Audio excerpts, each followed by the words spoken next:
ফুলপুরে সাবেক MP advocate Abul Bashar আকন্দের নেতৃত্বে বিশাল motorcycle showdown. Ibrahim Hossain, Mymensingh প্রতিনিধির ভিডিও চিত্রে বিস্তারিত। ময়মনসিংহের ফুলপুরে আগামী জাতীয় সংসদ নির্বাচনকে সামনে রেখে নির্বাচনী প্রচারণার অংশ হিসেবে 146 ময়মনসিংহ 2 ফুলপুর তারাকান্দা সংসদীয় আসনের সাবেক এমপি ও আগামী জাতীয় সংসদ নির্বাচনে বিএনপির মনোনয়ন প্রত্যাশী অ্যাডভোকেট আবুল বাশার আকন্দের সমর্থনে এক বিশাল মোটরসাইকেল শোডাউন অনুষ্ঠিত হয়েছে। 15 অক্টোবর বিকাল 4 ঘটিকায় উপজেলার সরচাপুর বাজার থেকে শোডাউনটি শুরু হয়ে 2 উপজেলার গুরুত্বপূর্ণ সড়ক প্রদক্ষিণ শেষে তারাকান্দা উপজেলার গোপালপুর বাজারে গিয়ে শেষ হয়। উক্ত অনুষ্ঠানে প্রধান অতিথি হিসেবে নেতৃত্ব দেন সাবেক এমপি, সাবেক উপজেলা চেয়ারম্যান ও কৃষক দল কেন্দ্রীয় কমিটির সহ সভাপতি আলহাজ অ্যাডভোকেট আবুল বাশার আকন্দ।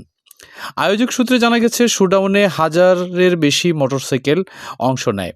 দলীয় নেতাকর্মীদের পাশাপাশি সাধারণ মানুষের উপস্থিতিও ছিল চোখে পড়ার মতো। শোডাউনে অংশ নেওয়া নেতাকর্মীরা বিএনপির পতাকা, ব্যানার ও ফেস্টুন নিয়ে অ্যাডভোকেট আবুল বাশার আকন্দের সমর্থনে বিভিন্ন রকম স্লোগান দিতে দেখা যায়। পুরো শোভাযাত্রাটি শান্তিপূর্ণ ও উৎসবমুখর পরিবেশে শেষ হয়।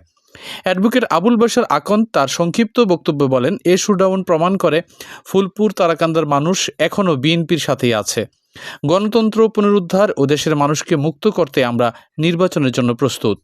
তিনি আরও বলেন, আজকের এই শোডাউন প্রমাণ করে ফুলপুর তারাকান্দার জনগণ আমাকে মন থেকে গ্রহণ করে নিয়েছে, কারণ আজকের জনসাধারণের স্বতঃস্ফূর্ত অংশগ্রহণই তা প্রমাণ করে। তাই আমি আশাবাদী, আগামী নির্বাচনে দল আমাকে মনোনয়ন দিয়ে দেশ ও জাতির জন্য ভালো কিছু করার সুযোগ দেবে।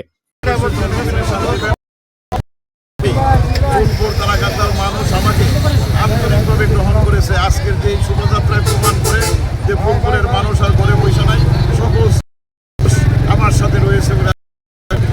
আমি আর কথা না বাড়িয়ে শুধু বলবো, আজকের এই আমাদের মোটরসাইকেল শোভাযাত্রা সুন্দর হোক, সফল হোক এবং আমাদের কামিয়াবিটা আমাদের কাছে নিয়ে আসুন, এই প্রত্যাশা হিসেবে সকলকে ধন্যবাদ দিয়ে আমি কথা শেষ করছি। আল্লাহ হাফেজ।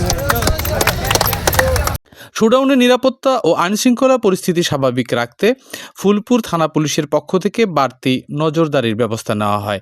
স্থানীয় রাজনৈতিক বিশ্লেষকরা মনে করছেন, এ ধরনের শোডাউন আগামী নির্বাচনে বিএনপির মাঠে প্রভাব বাড়াতে সহায়ক হবে।